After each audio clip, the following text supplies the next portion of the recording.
Aqui o motorista falou que a transportadora vai pagar R$ 600 por dia. O caminhão dele merece 1.850 pela lei, a 32 toneladas. Demonstrei para ele também que temos uma calculadora gratuita de estadia, onde a gente insere nessa calculadora facilmente a data de chegada, dia 11 de junho, nesse cálculo, o horário 9h40, depois a data de saída, dia 13 de junho, finalizamos aqui com o horário de 9h40 para simular.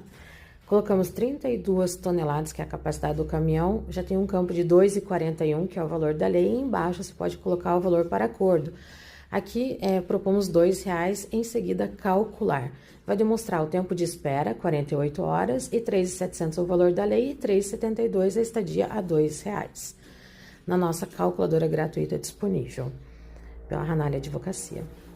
Demonstrei ali para ele a importância, ele perguntou se demora muito a negociação para receber, eu falei que tudo depende do acordo. E é isso aí, bora meter marcha.